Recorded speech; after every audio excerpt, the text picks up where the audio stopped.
That afternoon, I returned to our Los Angeles recording studio in dead silence. What I found waiting for me in the soundproof booth was my husband, wrapped around his mistress, mocking the greatest tragedy of my life.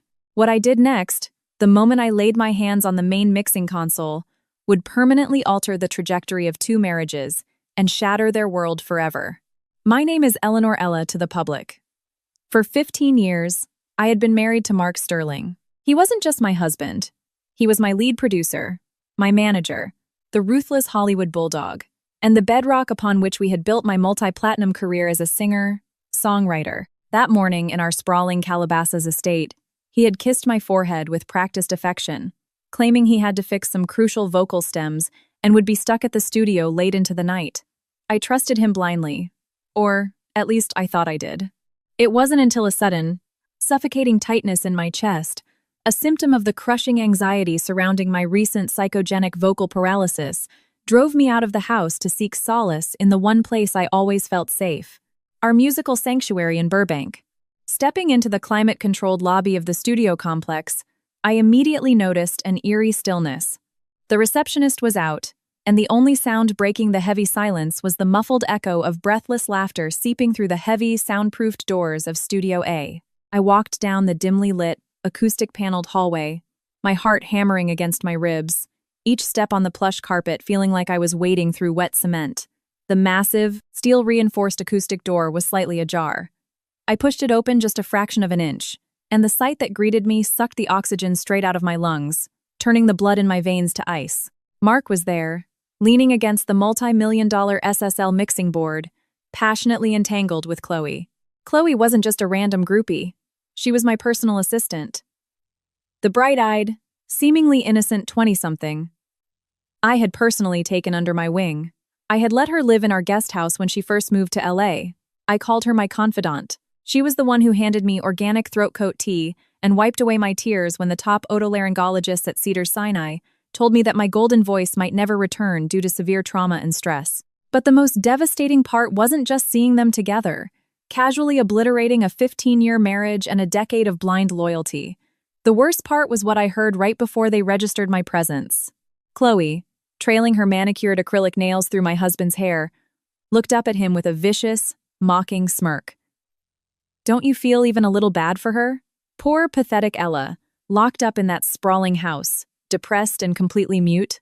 And Mark, the man I had given my best years, my youth, and the rights to every melody I had ever written, threw his head back and laughed. It was a cruel, guttural sound I had never heard in all our years together. He replied that he felt nothing but exhaustion and pity for me. Her voice is shot. It's completely useless, he scoffed, his voice dripping with disdain. You went in and woman.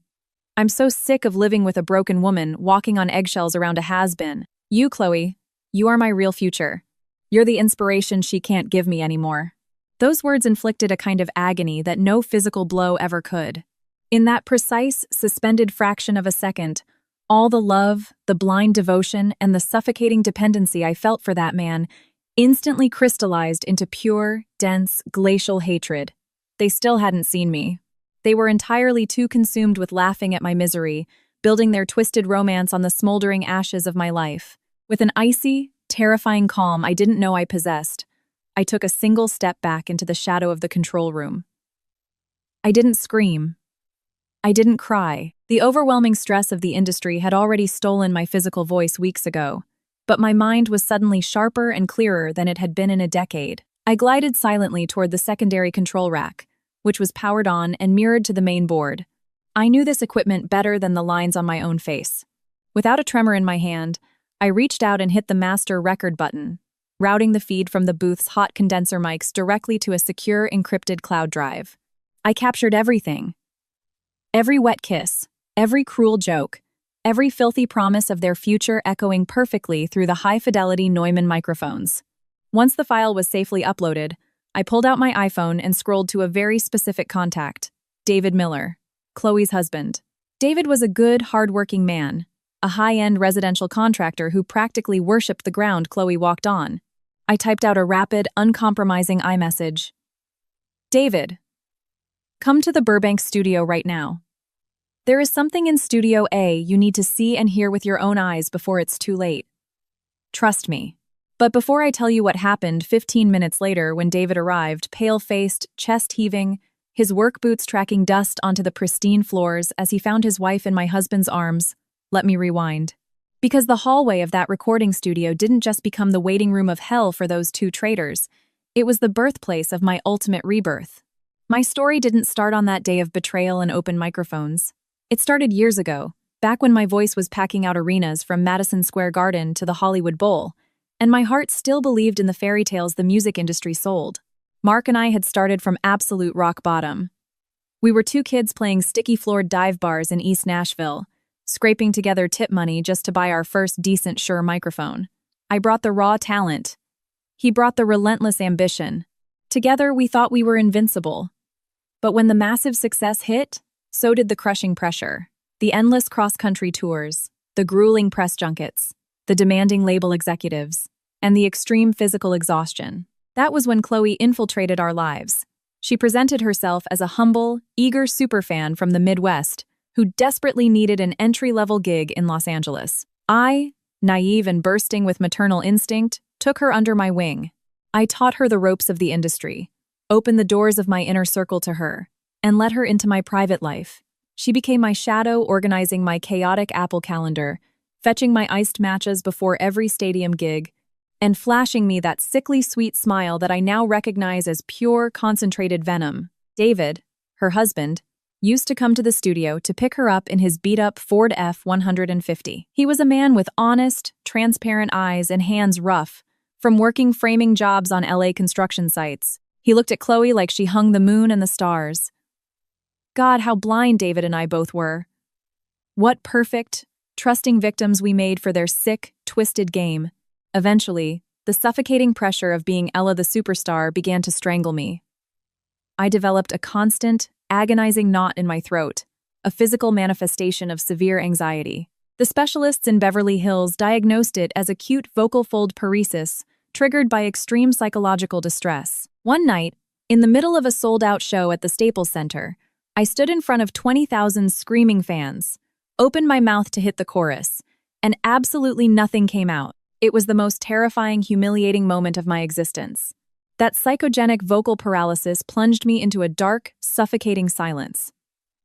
For weeks, I locked myself in our master bedroom, mourning the death of my identity. Mark would sit at the edge of the bed, telling me it would all be fine, insisting I just needed rest, while Chloe would hold my hand, looking into my eyes and promising she would take care of everything. And boy, did they take care of everything. They hijacked my studio, my husband, and my dignity. But as the digital timecode on the recording software rolled on, capturing their betrayal in flawless high definition, I knew with absolute certainty that my silence would not be my grave. It would be my most lethal weapon. The digital clock on the studio wall ticked by with agonizing slowness. I remained standing, cloaked in the shadows of the hallway, my phone gripped tightly in my hand. My breathing was slow, deliberate, almost non-existent. The tears had completely dried up. Tears are for victims, and the exact second I heard my husband laugh at my trauma, I stopped being a victim. Exactly 15 minutes after I hit send on that text message, I heard the heavy front doors of the studio complex slam open. Fast, heavy footsteps pounded against the polished concrete of the lobby, transitioning to the carpet of the hallway. It was David. He appeared at the end of the corridor, his denim work jeans and Carhartt jacket covered in white drywall dust, his hair disheveled, his face completely drained of color from sheer panic. Seeing me standing there in the gloom, he stopped dead in his tracks. His eyes were wild, reflecting a chaotic storm of fear and confusion. He closed the distance between us with shaky, hesitant steps.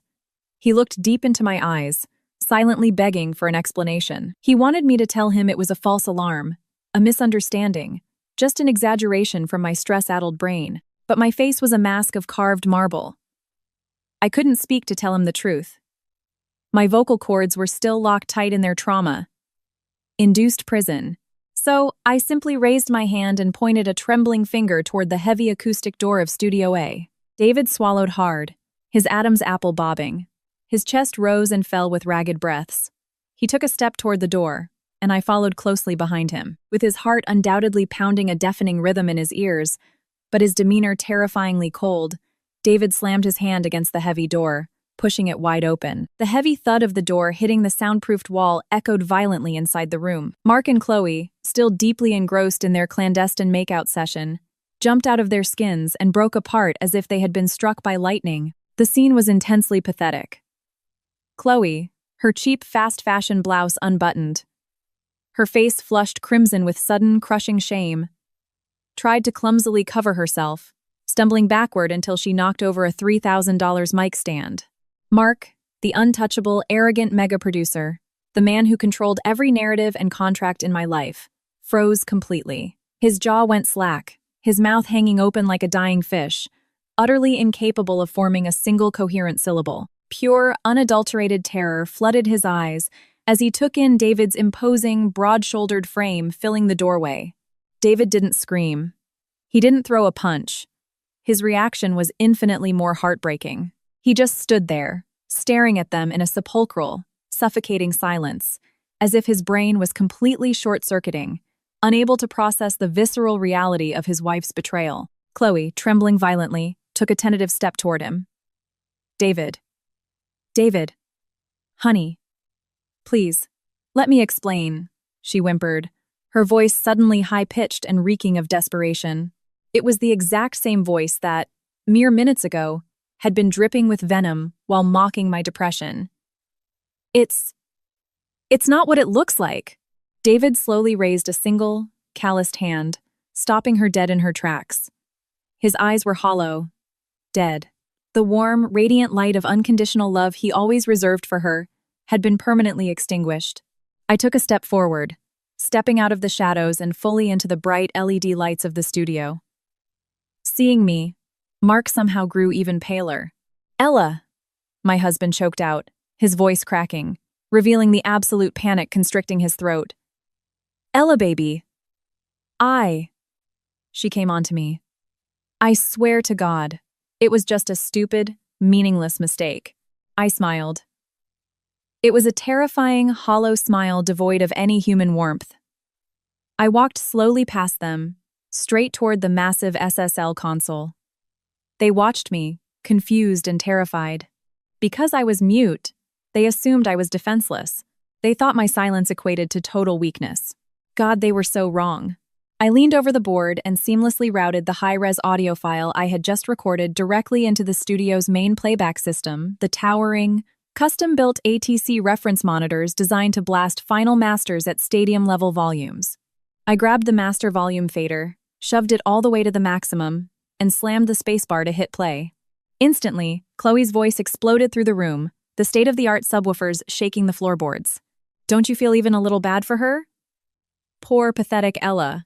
And then, Mark's cruel, arrogant laughter reverberated through every inch of the acoustic foam, hitting them like physical blows. Her voice is shot. It's completely useless. I'm so sick of living with a broken woman. You, Chloe, you are my real future. The impact of the high-fidelity playback was apocalyptic. Mark slammed his hands over his ears, squeezing his eyes shut, physically unable to endure the deafening sound of his own vile narcissism. Chloe broke down entirely, collapsing to her knees on the expensive Persian rug, sobbing and violently dry-heaving, gasping out apologies that literally no one in the room wanted to hear. David clenched his fists at his sides. His knuckles turned stark white under the strain. A single, solitary tear escaped his eye, tracking through the drywall dust on his weathered cheek. Without saying a single word to the woman he had vowed to love forever, without sparing a second glance at the millionaire producer who had ruined his life, David slowly turned his back on them. He walked over to me. He looked down into my eyes. And in that split second of shared, catastrophic grief, an unspoken, indestructible pact was forged between us. We didn't need words or grand declarations to understand that our lives had just been nuked by the exact same villains, and that somehow, together, we were going to sift through the radioactive fallout and rebuild. With a level of chivalry and dignity that sharply contrasted with the gutter trash we were leaving behind, David offered me his arm. I took it without a microsecond of hesitation. We walked out of Studio A together, leaving Mark and Chloe trapped in a prison of their own making, drowning in the deafening, looped playback of their own toxic betrayal, which I had set to repeat infinitely. The harsh, smoggy afternoon heat of Los Angeles hit my face as we pushed through the glass doors onto the pavement. For the first time in what felt like an eternity, I took a long, deep breath, letting the Pacific breeze fill my lungs.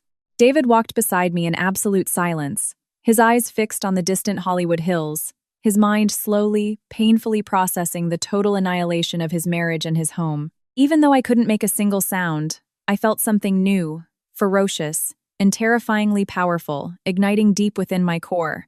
My vocal cords were still locked, yes, but my mind was roaring like a caged lion tasting blood. We walked aimlessly through the busy streets of Burbank for what felt like hours, ignoring the stares of passers-by, until we finally collapsed onto a secluded wooden bench in Griffith Park. We sat there, side by side, watching the LA sun dip below the horizon, painting the sky in bruised shades of purple and orange before surrendering to the cold, encroaching darkness. It was the most heartbreakingly perfect metaphor for what had just happened to our lives. Yet, sitting there in the dark, David and I found a profound, unexpected solace in each other's presence. He turned to me, his eyes catching the amber glow of a nearby street lamp, and his voice was thick with raw emotion. "We are not going to let this sink us, Ella," he vowed, his voice a low, gravelly rumble. "I swear to God, we are never giving them the satisfaction of watching us drown." I nodded slowly, a cold, unbreakable determination settling into my features. The silence that wrapped around me was no longer a tragic medical condition imposed by stress and heartbreak. It had transmuted. It was now an impenetrable shield of titanium, and it was going to be the instrument of their destruction. They had foolishly assumed that by taking my voice, they had stripped me of all my power. Instead, they had just awakened a woman willing to burn down the entire music industry to reclaim every single inch of her stolen dignity. As the grid of Los Angeles city lights flickered to life below us, I began to meticulously map out the first stage of a revenge so elegant, so cold-blooded, and so absolute, it would make Hollywood history. They genuinely had no idea the hellfire that was about to rain down upon them. The days following that fateful afternoon were a chaotic blur of aggressive Century City divorce attorneys, sterile legal documents, and a dull, throbbing pain that refused to let go of my chest. Mark, in a frantic, pathetic scramble to salvage his pristine public image and his rapidly freezing bank accounts, tried to contact me through every conceivable channel. He blew up my phone with desperate voicemails, sent massive bouquets of white roses to my lawyer's office, and drafted excruciatingly long emails full of cheap, manipulative excuses. He claimed the insurmountable pressure of my medical condition had pushed him to seek comfort, that I was his ultimate muse, and that his music had no soul without me. Reading his words literally made me nauseous. I didn't reply to a single one. My lawyer, a shark-like litigator who charged $1,000 an hour, built an impenetrable fortress around me. I moved out of the Calabasas mansion and leased a discreet, highly secured beachfront condo in Santa Monica, far away from the paparazzi who were already starting to smell the blood in the water regarding my sudden absence from the public eye. David, for his part, executed his exit with similar ruthlessness. Chloe had begged on her hands and knees in their driveway, screaming hysterically as he packed his tools and his clothes into his truck that very night. He drove away, leaving her sobbing on the manicured lawn of the suburban house he had spent 3 years remodeling for her. Fate, with its bizarre, invisible threads, continually drew David and me together. We found ourselves meeting at the same quiet, out-of-the-way diner in the San Fernando Valley almost every single day. At first, we just sat in a heavy, shared silence, nursing bitter black coffee, and feeling the crushing weight of our respective disappointments.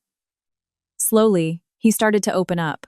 He told me how Chloe, in a panic, had attempted to drain one of their joint savings accounts before he could get the bank to freeze it.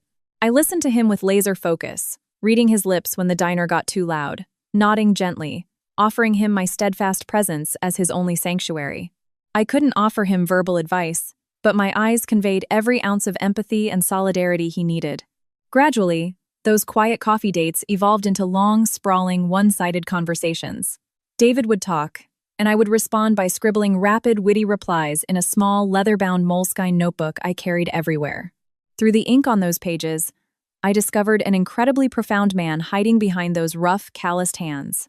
I learned that he was an avid reader of architectural history, that he harbored a lifelong dream of launching his own elite construction and acoustic design firm, and that he possessed a well of patience that seemed bottomless. He never, not once, looked at me with the sickening, condescending pity I had loathed in Mark's eyes. David looked at me with deep, inherent respect. He viewed my silence not as a handicap, but as a space he was honored to share. He made me feel human again. One late afternoon, as we were walking barefoot along the wet sand in Malibu, the salty Pacific wind whipping around us, he stopped. He turned to face me, reached out, and took both of my trembling hands into his large, warm ones. "Ella," he said, his voice so incredibly soft it sent a shiver racing down my spine. "You didn't deserve a single second of what that bastard put you through. You are, without a doubt, the strongest woman I have ever met."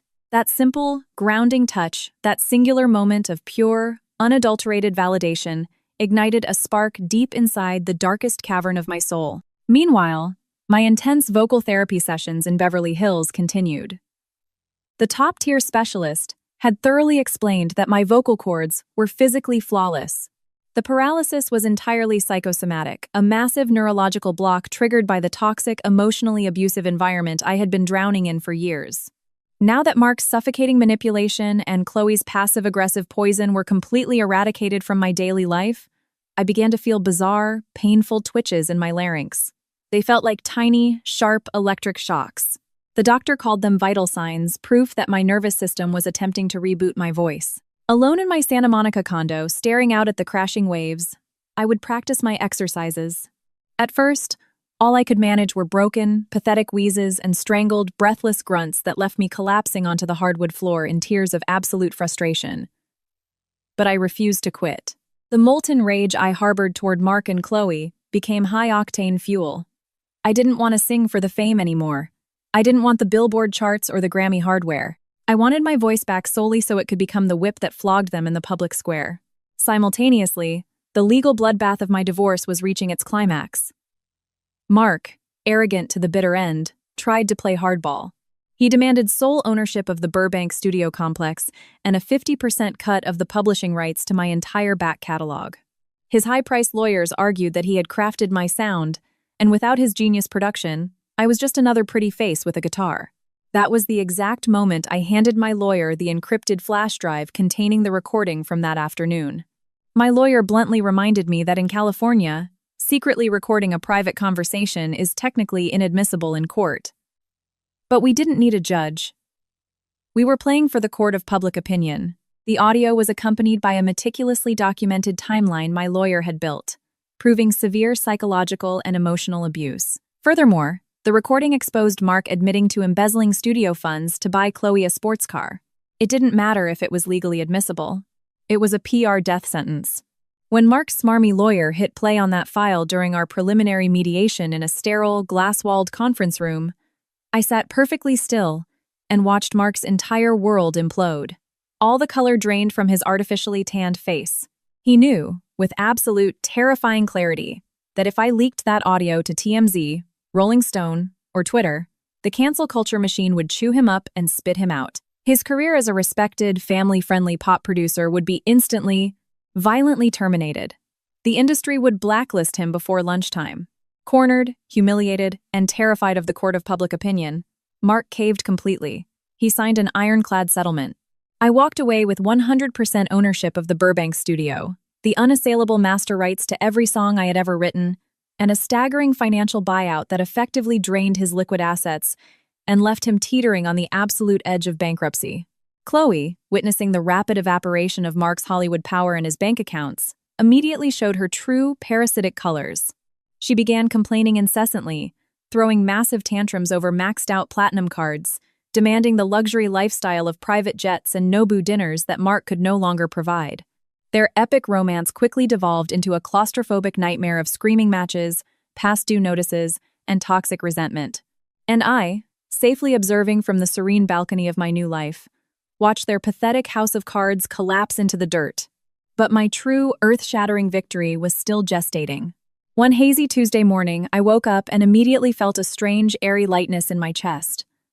I walked slowly into the marble bathroom, gripping the edges of the sink. I stared deeply into my own eyes in the mirror.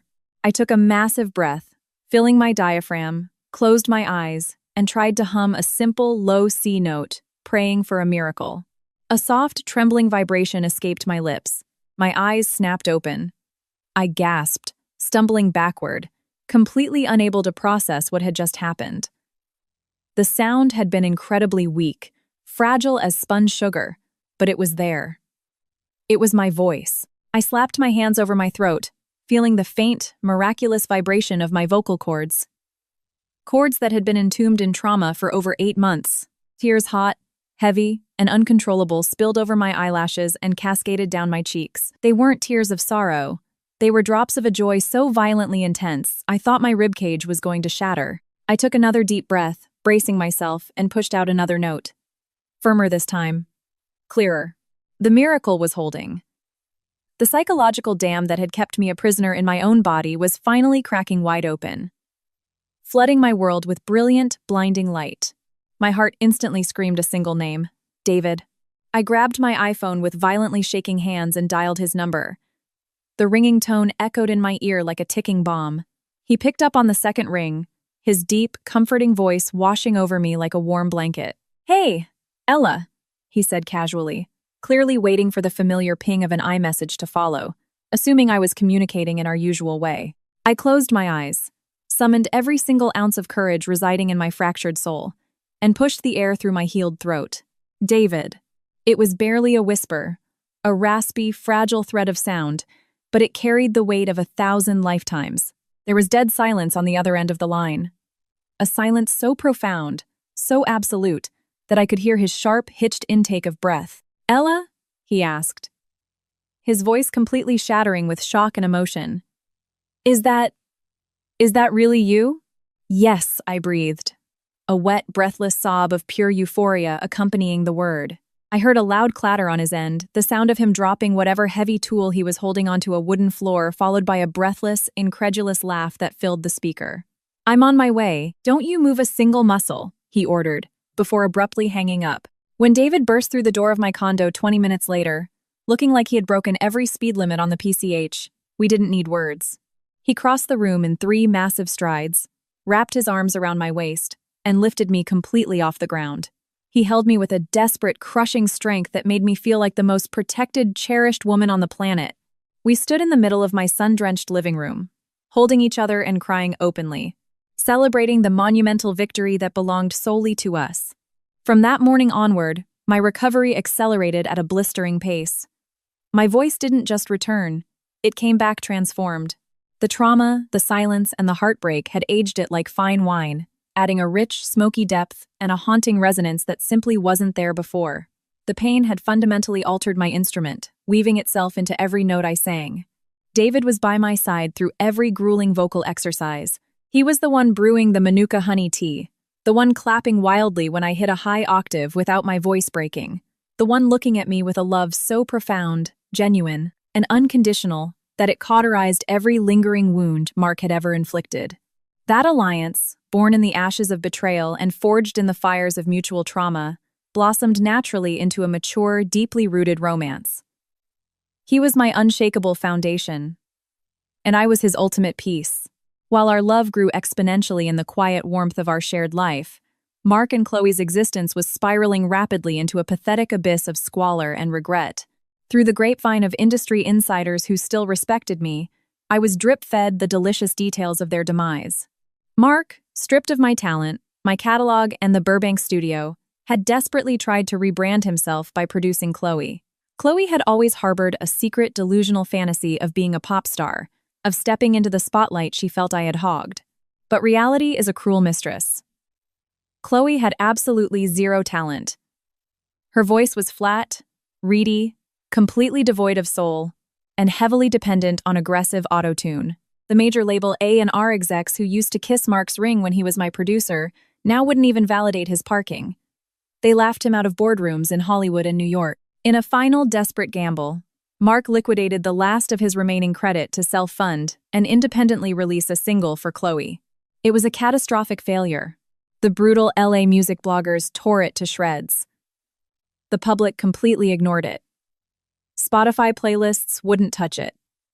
The financial ruin finally closed in, suffocating them without an ounce of mercy.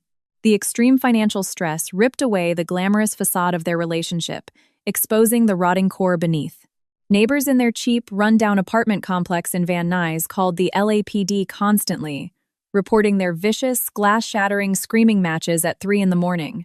The grand, epic love they had destroyed our lives for was nothing more than a cheap, plastic illusion built entirely on narcissism and greed.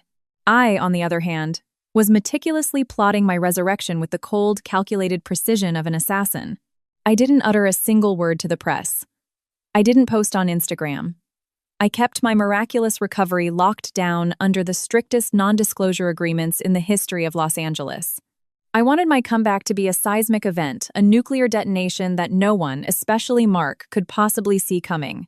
David and I married quietly, in a private, breathtakingly beautiful ceremony on a cliffside in Big Sur, miles away from the flashing cameras of the paparazzi. It was just the two of us, exchanging vows of eternal loyalty against the backdrop of the crashing Pacific Ocean. He restored my shattered faith in men and in the concept of genuine commitment.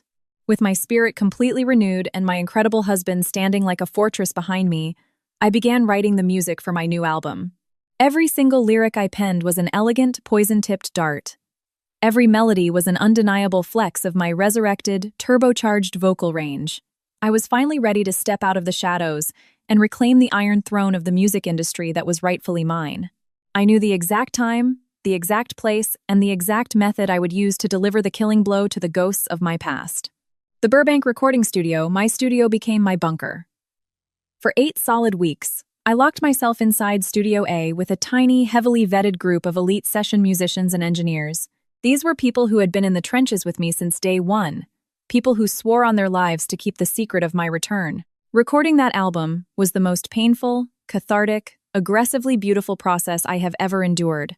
Every time I stepped up to the vintage Neumann microphone, I closed my eyes and vividly recalled the sound of Mark and Chloe's mocking laughter echoing off those exact same acoustic panels. I remembered the vile contempt in his voice, the suffocating darkness of the silence they had shoved me into. But instead of letting those memories drag me back under, I weaponized them. I alchemized the betrayal, the deep humiliation, and the agonizing despair into musical arrangements of unparalleled purity and devastating power. My voice, which had once been famous for being sweet and radio-friendly, now possessed a raw, gravelly tier that raised the hairs on the arms of everyone in the control room. The lyrics didn't whine or complain. They spoke of plummeting into the absolute void, of torching the bridges of a toxic past, and of crawling out of the ashes wearing a crown woven from hellfire. I never once mentioned their names. That would have given those cockroaches entirely too much credit.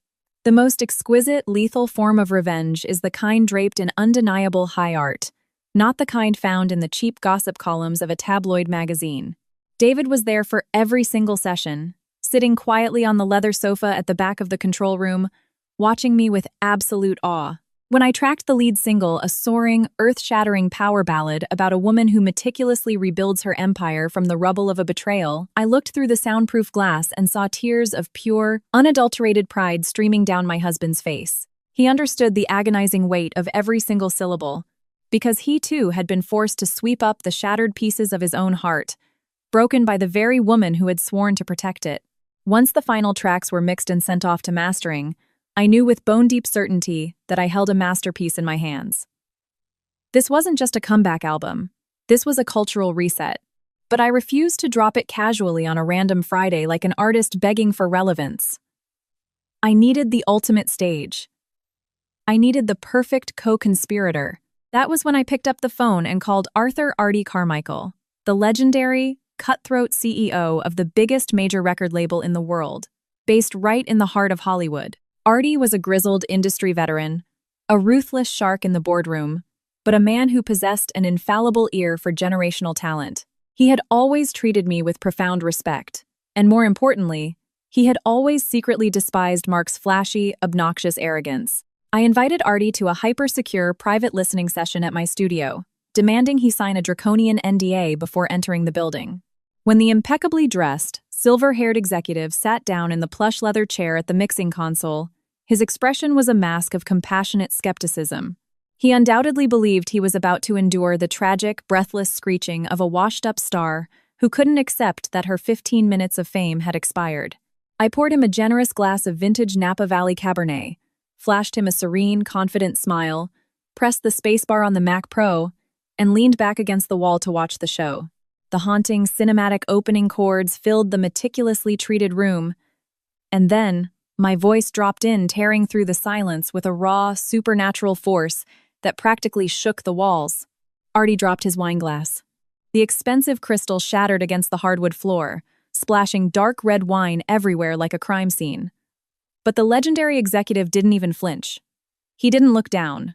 He sat completely paralyzed, his jaw tight, his eyes glued to the studio monitors, listening to the entire 4-minute track without taking a single breath. When the final note faded into a haunting silence, the room hummed with residual electricity. Artie slowly reached up and wiped a rogue tear from his weathered cheek. He turned his chair to look at me, staring as if he were witnessing a literal resurrection. "Ella," he whispered, his voice incredibly hoarse, overwhelmed by the sheer magnitude of what he had just heard. We all thought we lost you to the dark. But what I just heard? God Almighty. This is the album of the decade. You aren't just back, kid. You're back to take the entire crown.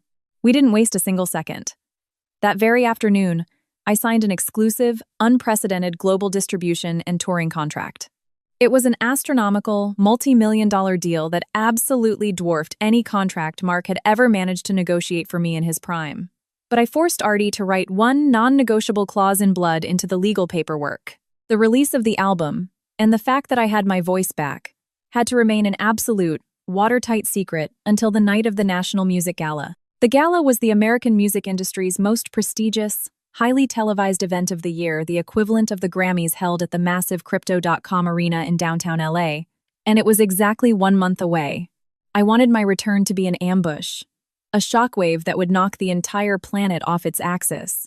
Artie, a master of PR manipulation, grinned like a villain, rubbing his hands together in sheer delight at the brilliance of the marketing strategy. While Artie and I prepared to launch a nuke, back down in the dirt, life was grinding Mark and Chloe into fine powder, drowning in massive debt, blacklisted by the industry, and constantly facing eviction from their cramped San Fernando Valley apartment. They were living in a state of perpetual, frantic desperation. The bank was threatening to repossess the cheap leased sedan they shared. Chloe screamed at Mark daily, blaming him for nuking her youth and potential, while Mark viciously fired back that she was a tone-deaf anchor dragging him to the bottom of the ocean. They were burning alive in the very hell they had so arrogantly constructed. But narcissism is a terminal disease. Mark's ego simply could not accept his new reality as an industry pariah. Clinging desperately to the evaporating fumes of his former glory, he burned every last bridge and called in a dozen old favors just to secure 2 pity invites to the National Music Gala. In his delusional, desperate mind, he believed that if he could just get into that VIP room, if he could just rub shoulders with the heavyweights, he could pitch Chloe's terrible demo and secure a lifeline. The poor, stupid bastard had no idea that by fighting so hard to get those tickets, he was purchasing front-row seats to his own public execution. The night of the National Music Gala finally arrived, wrapping Los Angeles in a blanket of electric, buzzing anticipation. The city seemed to vibrate with a specific frequency, as if the universe itself knew that history was about to be written on that stage. Inside the sprawling penthouse suite of the Beverly Hills Hotel, standing in front of a floor-to-ceiling mirror, I was preparing for my coronation. There was absolutely no trace left of the terrified, mute, broken woman I had been a year ago. Artie's elite team of celebrity stylists had flown in a custom-made, jaw-dropping gown for me. It was deep, blood-red silk, the exact color of vengeance, of fire, and of the new life surging forcefully through my veins. It fit like liquid armor, projecting an intimidating, untouchable aura of supreme confidence. My dark hair fell in perfect, classic Hollywood waves over my bare shoulders, and my makeup highlighted eyes that had stared down the devil and won. David sat quietly in a velvet armchair behind me, nursing a glass of scotch, watching me with a look of pure, unadulterated reverence that almost brought tears to my eyes. He stood up, looking devastatingly handsome in a tailored, midnight blue Tom Ford tuxedo, and walked up behind me. Gently, he fastened a heavy, breathtaking diamond collar around my neck. "Are you ready, my queen?" he murmured, his breath warm against my ear, pressing a firm, reassuring kiss onto my exposed shoulder. "Tonight, the world remembers who you are." I met his gaze in the mirror, placed my hand over his, and nodded. Yes, I was more than ready.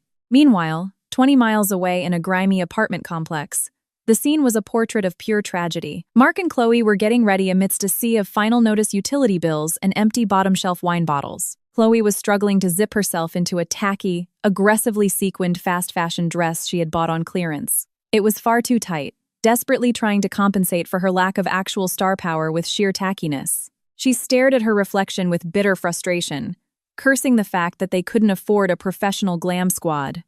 Mark was suffocating in an outdated, slightly ill-fitting Armani suit from 5 years ago, a suit that highlighted the stress-induced weight he had gained and the deep, exhausted lines etched into his face. They bickered venomously as they headed out the door. He ordered her to smile and act like somebody, while she screamed that if he were actually a competent producer, they wouldn't have to take a budget Uber X to the biggest red carpet event of the year. They walked directly into the slaughterhouse, armed with nothing but the blind, staggering arrogance of the truly foolish. The atmosphere outside the massive downtown LA arena was pure chaos. The red carpet was a blinding strobe light of paparazzi flashes, shouting reporters, and screaming fans. The industry's elite, the platinum-selling pop stars, the billionaire label executives, the hit-making producers strutted past the cameras, exchanging fake air kisses and rehearsed sound bites. Mark and Chloe arrived via the chaotic general admission drop-off, completely ignored by the massive wall of photographers. Once inside the sprawling, opulent ballroom, they desperately tried to insert themselves into circles of executives Mark used to consider his peers. But Hollywood is ruthless, and the smell of failure is highly contagious. The executives offered them tight, uncomfortable smiles before immediately turning their backs. Quickly realizing they were absolute pariahs, they were relegated to a cramped, poorly lit table in the absolute back corner of the cavernous room, right next to the kitchen doors. They sat in the shadows, watching from a humiliating distance as the real power players drank vintage Dom Perignon and celebrated their success. Chloe was vibrating with toxic envy, grinding her teeth, while Mark aggressively chugged Freewell drinks, desperately trying to numb the agonizing realization that he was a total nobody in the very room he used to own. While they marinated in their misery, David and I bypassed the red carpet entirely. We arrived via a secure subterranean loading dock beneath the arena, flanked by Artie and a phalanx of burly, earpiece-wearing private security guards. Not a single person in the press corps knew I was in the building. I was ushered into the grand headliner's dressing room, a massive, opulent suite reserved exclusively for the icons of the night. I sat on a plush sofa, staring at the live feed of the ballroom on the security monitors. My heart hammered a steady, powerful rhythm against my ribs. I watched the crowd. I saw the critics who had written me off. And finally, the camera panned across the back of the room. My eyes locked onto monitor screen number 3. There they were, Mark and Chloe. Huddled in the dark corner, looking miserable, bitter, and entirely oblivious to the Category 5 hurricane that was currently hurtling toward them. A slow, chilling smile spread across my face. Artie stepped into the room, holding a sleek, custom-made, solid gold microphone. He handed it to me. It felt heavy in my palm, like a true weapon of war. "It's time, Ella," he said, his voice thick with genuine emotion. "The stage is yours. Go burn the house down." Out in the arena, the legendary actor hosting the telecast walked out to the center of the massive stage. The night was peaking. He raised his hands, demanding silence from the thousands of tipsy, chattering celebrities in the room. The lights dimmed slightly, and his deep, authoritative voice boomed through the state-of-the-art PA system, commanding the attention of the millions watching on live television. "Ladies and gentlemen," he began, his tone dropping into something solemn and electric. "Tonight is a night of celebration, of handing out trophies and honoring the art that defines our culture. But occasionally, this stage becomes the site of a truly historic resurrection." A confused, excited murmur rippled across the tables. "We have guarded a secret for months," the host continued, his eyes scanning the crowd. "The artist who is about to step onto this stage requires absolutely no introduction. When she suddenly vanished, she left an unfillable void in the soul of American music. The press told you she was broken. The rumors said the silence had claimed her forever." He paused, letting the tension stretch until it was almost unbearable. "But true greatness cannot be silenced. Like a phoenix from the ashes, she has returned. Please welcome back to the stage, the voice of our generation, Eleanor Vance." The massive arena plunged into pitch-black darkness. A collective gasp, followed by a chaotic hum of shock and bewilderment, swept through the cavernous space. People were dropping their forks, grabbing their phones. From my position beneath the stage, I took one final massive breath. I filled my lungs with the air of a brand new life, stepped onto the hydraulic lift, and gave the stage manager the nod. A solitary, haunting piano chord ripped through the darkness. It was a heavy, melancholic sound, the intro to my new lead single. Slowly, a single, blinding white spotlight cut straight down from the rafters, illuminating a tight circle in the exact center of the stage. As the hydraulic lift locked into place and I stepped out into that pillar of blinding light, the entire arena stopped breathing. I stood there in my blood-red gown, shimmering like an untouchable goddess, gripping the gold microphone with the supreme, terrifying confidence of an emperor returning from exile. For 5 agonizingly long seconds, there was no applause, just stunned, paralyzed shock. Thousands of the most famous people in the world sat with their mouths hanging open. I raised the microphone to my lips. I closed my eyes, tapped into the deepest well of pain and triumph within me, and unleashed the opening vocal line. My voice exploded through the towering arena speakers. It wasn't the fragile, pretty pop voice they remembered. It was a staggering, earth-shaking roar of pure emotion. The tone was so rich, so agonizingly powerful, that it vibrated through the floorboards and rattled the rib cages of every person in the room. I sang about betrayal in the dark. I sang about the suffocating weight of being buried alive by the people you trusted.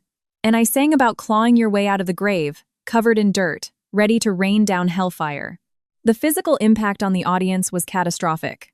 Hardened record executives were covering their mouths. Megastars in the front rows had tears streaming down their meticulously made-up faces. They were witnessing a literal miracle, a woman who had allegedly lost her voice forever, standing before them and singing with the power of a divine being. But back in the darkest, furthest corner of the room, at the loser's table by the kitchen doors, the effect was infinitely more destructive. Mark, who had been halfway through lifting a glass of cheap bourbon to his lips, froze entirely. His brain simply snapped. The glass slipped from his trembling, numb fingers, shattering against the table, splashing amber liquid all over the white tablecloth. His face, illuminated by the flashing stage lights, looked like a decaying corpse. His eyes bulged out of his skull in sheer, unadulterated horror. He stared at the stage, as if he were looking at the Grim Reaper himself. He couldn't process it. His Ella, the woman he had relentlessly abused, the woman he had laughed at, the woman he had discarded as a broken, useless toy, was standing on the biggest stage in the world, radiating an untouchable majesty, delivering a vocal performance that he, the so-called genius producer, had never been able to coax out of her. Chloe, sitting rigidly beside him, clapped both of her hands over her mouth, stifling a shrill shriek of terror. All the bitter envy and desperate ambition that fueled her pathetic life instantly morphed into paralyzing, physical fear. Staring at me in my red gown, basking in the light, she realized exactly how microscopic and worthless she truly was in the grand scheme of the universe.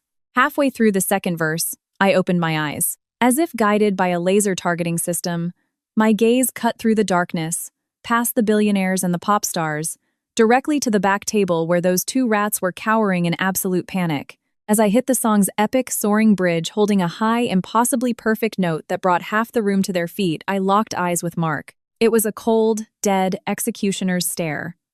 It was a look of such immense, crushing superiority that Mark physically flinched. He dropped his head, staring at the spilled bourbon on the table, totally incapable of holding my gaze, shrinking into his threadbare suit like the pathetic, cowardly worm he had always been. He knew, with terrifying certainty, that every single lyric of this song, which was currently being broadcast live to 50 million people, was a direct, very public indictment of his soul. Then I shifted my gaze to the front row. There, standing tall amidst a crowd of seated celebrities, was David, my incredible husband. The man who had picked me up off the floor when I had nothing left. His eyes were shining with tears of pure pride and overwhelming love. I offered him a tiny, secret smile and poured everything I had left into the final, triumphant chorus. I ended the performance on an a cappella high note that defied the limits of human vocal cords. The note hung in the air for a second, crystal clear, before I lowered the microphone and bowed my head. The arena didn't just applaud, it exploded. It was a deafening, terrifying roar of human adulation. 10,000 people leaped to their feet simultaneously, screaming my name, throwing their hands in the air, offering a frantic, hysterical standing ovation to the greatest comeback in music history.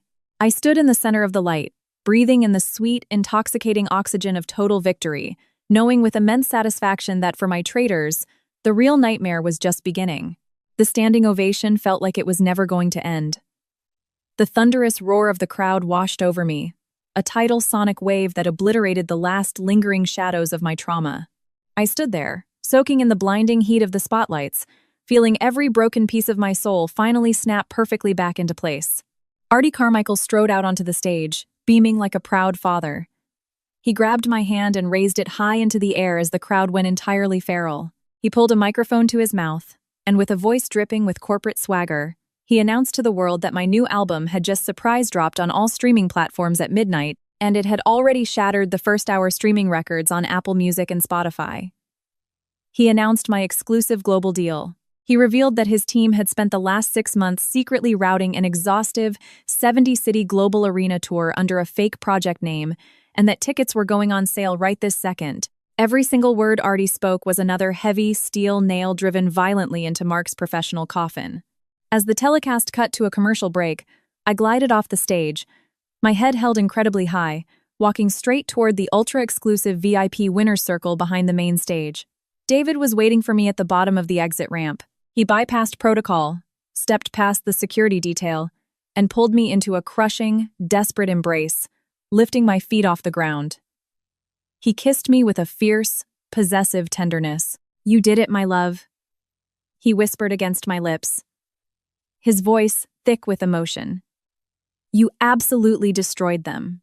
Together, hand in hand, we walked into the VIP lounge. It was a shark tank of industry titans. The moment I entered, the room erupted into applause again.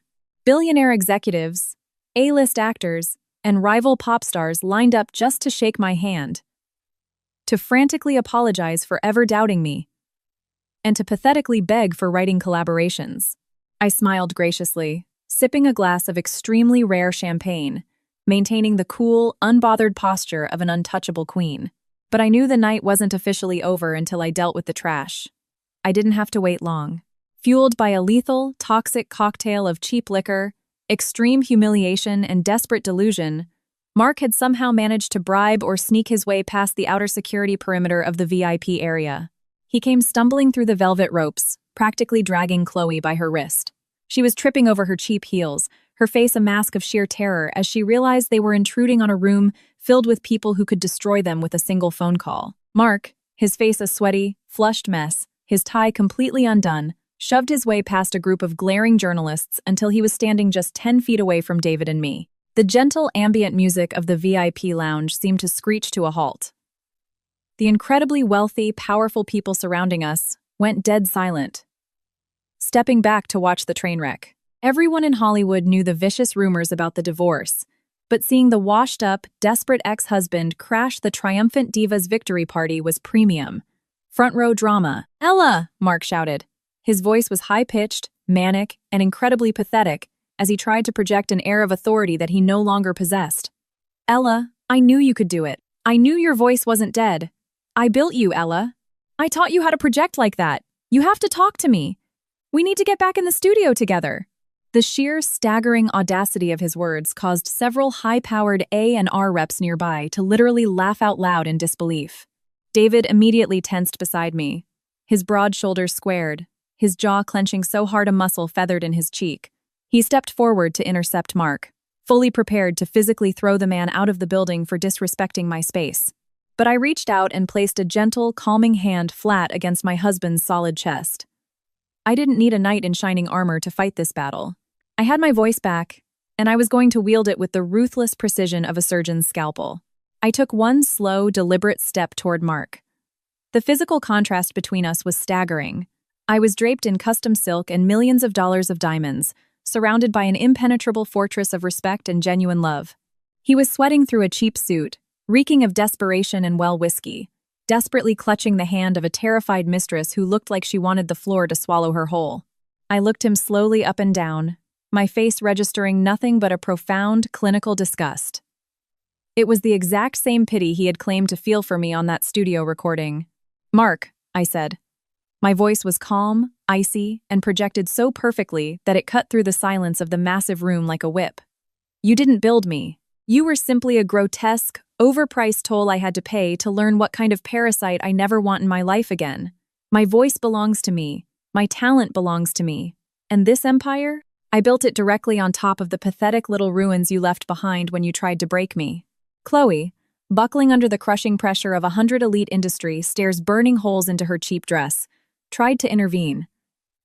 She thought she could play the victim one last time. "Ella, please," she sobbed, her voice a grating, fake whine. "We're completely broke. We have nowhere else to go. The label is dropping us. Please, just forgive us." I slowly turned my gaze to her. I didn't raise my voice. I didn't lose my temper. I maintained an aura of absolute, terrifying serenity. "Chloe," I replied, my tone dropping to a sub-zero temperature. "You got exactly what you worked so hard for. I handed you the man of your dreams on a silver platter. You should be thrilled. Now, choke on the consequences of what you stole." Artie, who had been watching the exchange with deep, visible revulsion, gave a subtle, sharp nod to the massive head of arena security standing by the door. In less than 3 seconds, 4 hulking men in black suits descended on Mark and Chloe. "Get this absolute garbage out of my VIP room," Artie barked, his voice echoing with absolute authority. "And make sure their names are permanently blacklisted from every single security gate at my label. They will never set foot in this industry again." Mark tried to physically resist, thrashing wildly, screaming incoherent obscenities and cursing my name as the massive security guards grabbed him by the armpits and violently dragged him backward. Chloe was sobbing hysterically, completely humiliated, her cheap stilettos snapping as she was unceremoniously hauled toward the exit doors. They became the absolute laughingstock of the entire Hollywood elite, an embarrassing sideshow being thrown out with the rest of the trash. We all watched them disappear down the long, dark corridor, permanently expelled from the paradise they had so foolishly taken for granted. I turned my back on the exit, picked up my crystal flute of champagne, and raised it toward David and Artie. The VIP room erupted into a fresh, raucous round of applause and cheers, celebrating not just my musical triumph, but the flawless, brutal execution of undeniable karma. When the sun rose over Los Angeles the next morning, the entire country woke up with my name on their lips. Every major news outlet, every morning talk show, and every pop culture blog was dominated by my staggering return. "The Phoenix of Pop," read the headline of the LA Times. "The greatest comeback in modern music," declared Rolling Stone. David sat across from me on the sun-drenched balcony of our Malibu home, reading the glowing reviews aloud as we drank our morning coffee. The sound of the Pacific waves crashing below us. My album, released at midnight, had already hit #1 in 40 different countries. Every major radio station from New York to LA was playing my lead single on an endless loop, the exact same song that had paralyzed Mark with terror the night before. And while I sat there, wrapped in a cashmere blanket, surrounded by unimaginable peace, love, and global success, the final, apocalyptic storm made landfall on the miserable lives of my betrayers. The public humiliation Mark and Chloe suffered at the gala was the final, fatal blow to their toxic codependency. The few remaining industry doors that Mark had been desperately scratching at were slammed shut and welded locked. Artie kept his promise. Mark's name became an industry-wide joke, a cautionary tale of arrogance and catastrophic failure.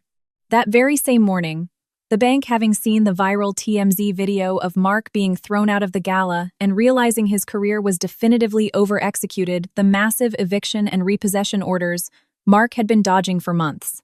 Sheriff's deputies arrived at their dingy Van Nuys apartment complex. The scene that unfolded, later leaked by a neighbor on TikTok, was a masterpiece of squalor. Chloe, still wearing the smeared, tear-stained makeup and the ripped sequin dress from the night before, shrieked hysterically on the sidewalk as deputies dragged their cheap IKEA furniture out onto the curb. Mark's leased BMW, the absolute last desperate symbol of his fake Hollywood status, was hooked up to a tow truck, while the entire apartment complex watched and laughed. Extreme poverty has a brutal way of incinerating fake love. Stripped of his money, his power, and his reputation, Mark was entirely useless to Chloe. Standing on the hot California pavement surrounded by garbage bags full of their clothes, Chloe finally unleashed her true, venomous nature.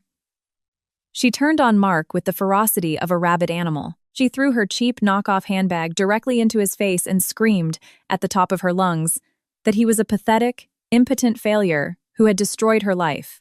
She viciously reminded him that if he hadn't been so monumentally stupid as to leave the studio microphones hot that afternoon, they would be sitting in a Calabasas mansion right now, living off my millions. Mark, utterly broken and humiliated beyond repair, grabbed her arm and told her to shut her mouth. Chloe responded by winding up and slapping him across the face so hard the sound echoed down the street. She looked at him with the exact same visceral disgust he had once claimed to feel for me. Then, without a single backward glance, she turned on her heel and marched down the sidewalk, leaving him completely abandoned, sitting on a curb next to a pile of cardboard boxes, weeping like the cowardly, broken little boy he had always been. While Mark hit the absolute rock bottom of human existence, my life with David soared into the stratosphere. The massive influx of capital from my new record deal didn't just secure my legacy, it built David's dream. David, an incredibly brilliant and hardworking man, took the investment capital and launched his own high-end construction and acoustic design firm in Los Angeles, hiring a team of top-tier architects to bring his visions to life. He was no longer the guy doing grunt work for other contractors.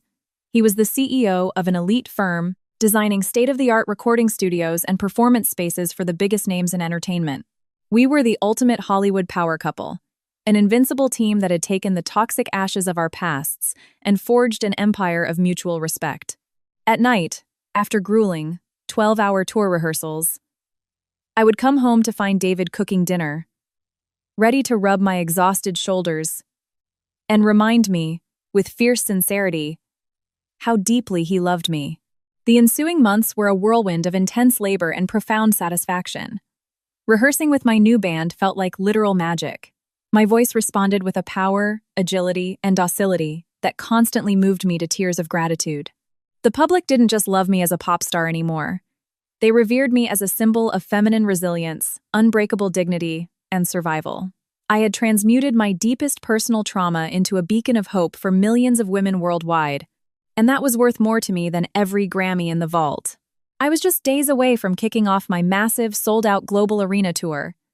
But the universe, with its brilliant, razor-sharp sense of irony, had arranged one final, poetic encounter, a definitive closure that would prove, beyond a shadow of a doubt, that karma never, ever misses an address. It was a crisp, brilliantly sunny Tuesday morning in Los Angeles. We were just 2 weeks out from opening night of the tour. I decided to take a rare morning off to accompany David to the soft opening of his firm's most prestigious architectural triumph to date.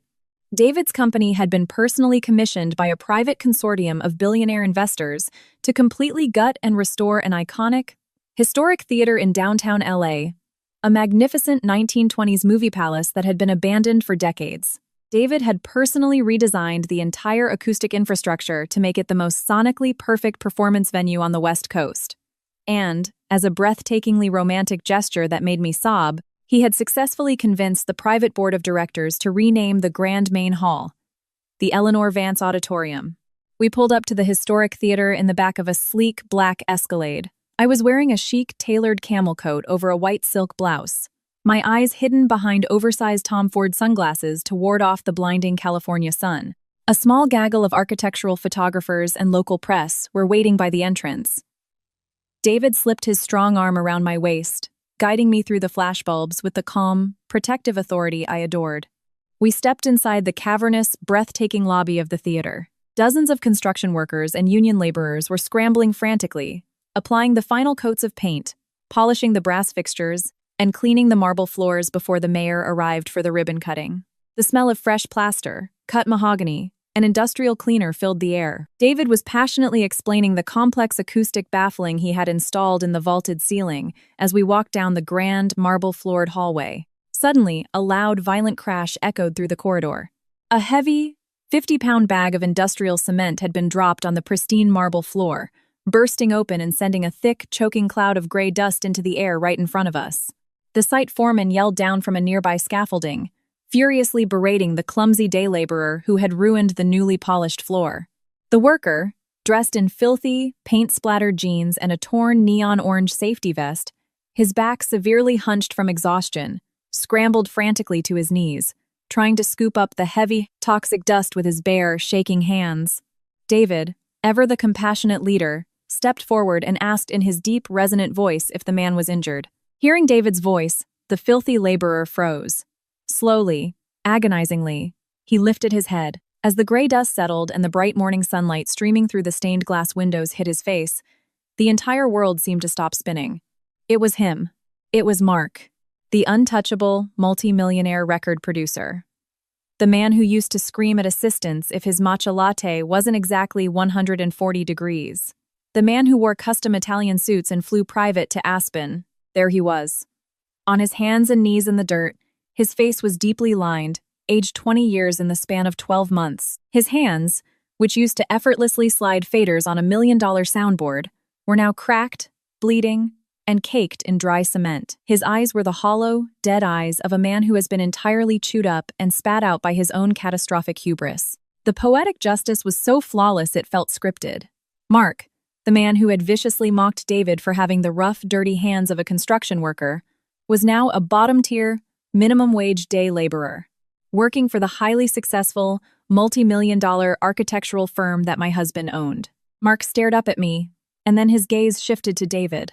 Absolute, paralyzing horror washed over his filthy face. His eyes, framed by dark, sunken bags and cement dust, reflected a shame so profound, so agonizingly deep, that for a fraction of a microsecond, I almost felt a pang of pity for him. He scrambled desperately to stand up, but his legs were trembling so violently he had to slump back against the freshly painted drywall just to stay upright. David, demonstrating a level of class and restraint that proved exactly why he was the better man, didn't gloat. He didn't sneer. He didn't drop a single cruel remark. He simply looked down at Mark with the calm, detached authority of a CEO looking at an incompetent stranger who had made a mess on his floor. I reached up and slowly pulled off my dark sunglasses. I looked Mark dead in the eyes. There was no blazing hatred left in my heart. There was no anger. I didn't feel the slightest urge to scream at him or demand apologies. I felt absolutely, unequivocally nothing. Looking at him was like looking at a broken piece of furniture on the side of the highway. And in that moment, I realized I had achieved the ultimate, final victory over my abuser. Complete, untouchable indifference. Mark opened his mouth.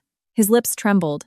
Perhaps he was going to beg for his pathetic job, terrified that David would fire him on the spot and leave him to starve on the streets of LA. Perhaps he wanted to finally apologize. But no sound came out.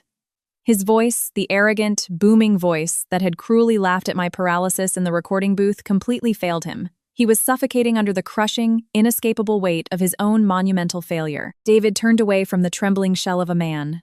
With a perfectly professional tone, he instructed the site foreman to get a cleaning crew to fix the mess before the press entered the hallway. He didn't even acknowledge Mark's existence. Then, my incredible husband turned back to me, his eyes softening instantly. He offered me his arm, smiled with infinite tenderness, and asked if I was ready to see the stage he had built for me. I smiled back, my heart swelling with an ocean of love. I slipped my arm through his, and without a single backward glance, we walked away. We left Mark kneeling in the toxic dust of his ruined life, a pathetic ghost of a past that no longer had any power over me. As my heels clicked confidently against the marble floor, echoing through the grand corridors, I felt the final, heavy iron chain fall away from my soul. I was entirely free. The opening night of my world tour finally arrived.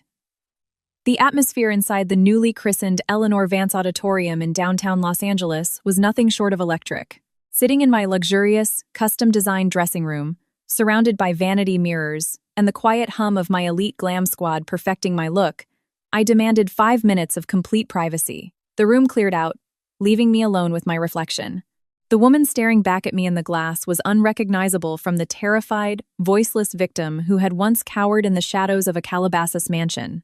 I was an unstoppable force of nature, a queen sitting firmly on a throne built from resilience, talent, and authentic love. I was wearing a custom-designed midnight blue Oscar de la Renta gown, hand-embroidered with thousands of Swarovski crystals that caught the light like a galaxy of stars. I felt bulletproof. Just before call time, Artie Carmichael pushed open the dressing room door.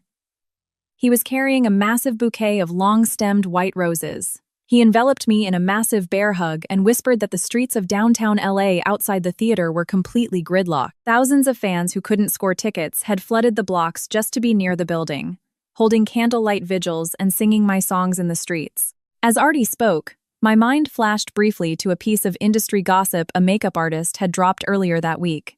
Chloe had been spotted working the graveyard shift as a cocktail waitress in a notoriously sleazy dive bar out in the desert near Barstow. She was serving cheap beers to aggressive, handsy truckers who treated her with the exact same vile disrespect she had once shown everyone else. She had aged terribly, entirely consumed by the bitter, rotting reality that she had traded a good, honest husband for a fleeting fantasy that dumped her in the gutter. Hearing that didn't bring me joy, but it closed the final ledger. I didn't have to destroy her. The universe had handled the execution flawlessly. David slipped into the room just as Artie left. My husband looked breathtaking in his tailored suit, his eyes shining with that familiar, soul-melting pride. He walked over, took both of my hands in his, and kissed my forehead with absolute reverence. "This is your kingdom, Ella," he said, his voice a steady, grounding anchor in the chaos of the night. "Go out there and remind the world why they never should have counted you out. I'll be right in the front row, cheering louder than anyone else." I nodded, blinking back happy tears so I wouldn't ruin my makeup. I took a deep, centering breath, pushed open the dressing room door, and began the long walk down the heavily guarded backstage corridor toward the stage. The roar of the sold-out crowd bleeding through the massive acoustic walls sounded like a literal hurricane. When I climbed the short staircase and took my position behind the heavy, crimson velvet curtain, I felt the bass from the crowd's chanting vibrating through the soles of my shoes. The house lights snapped off. The arena was plunged into darkness, illuminated only by the frantic, firefly glow of 5,000 cell phone cameras. The heavy curtain slowly parted.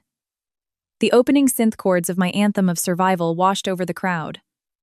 A massive, brilliant white spotlight hit me dead center. The sheer volume of the screaming crowd was so physically overwhelming, I thought the roof of the historic theater was going to rip clean off. People were weeping openly, holding up illuminated signs with messages of fierce love and solidarity. I brought the custom gold microphone to my lips. I closed my eyes, planted my feet firmly on the stage my husband had built, and let my voice soar. It was flawless, powerful, resonant, and entirely liberated. I sang with a ferocity that bordered on the spiritual, pouring every ounce of my past agony and present joy into the microphone. The connection with the audience was visceral.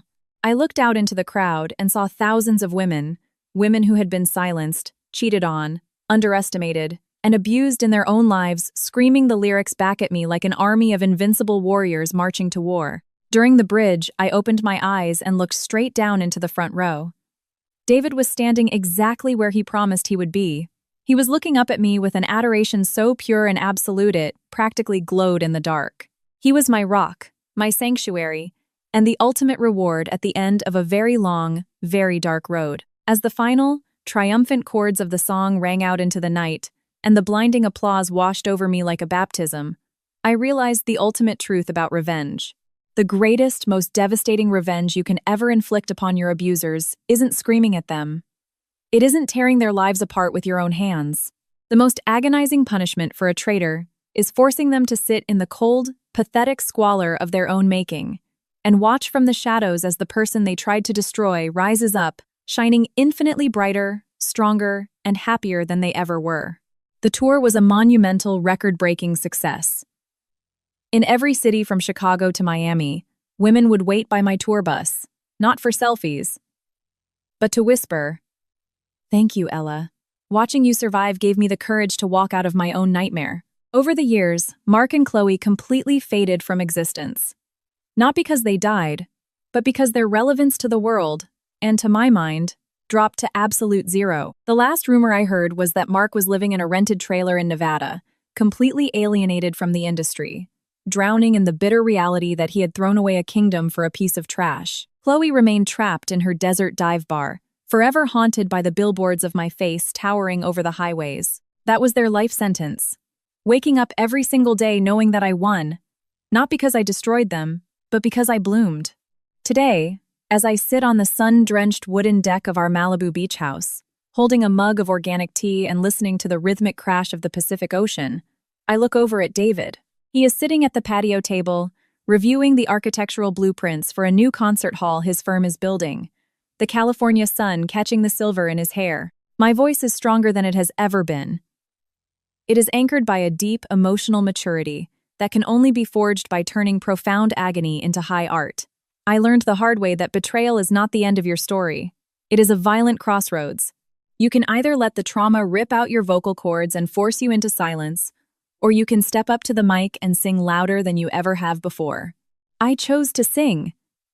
I chose to risk loving a good man. And most importantly, I chose to forgive myself for ever trusting the monsters in the first place. Life is a grand, terrifyingly beautiful stage. And you are the only one who gets to decide what song you are going to sing.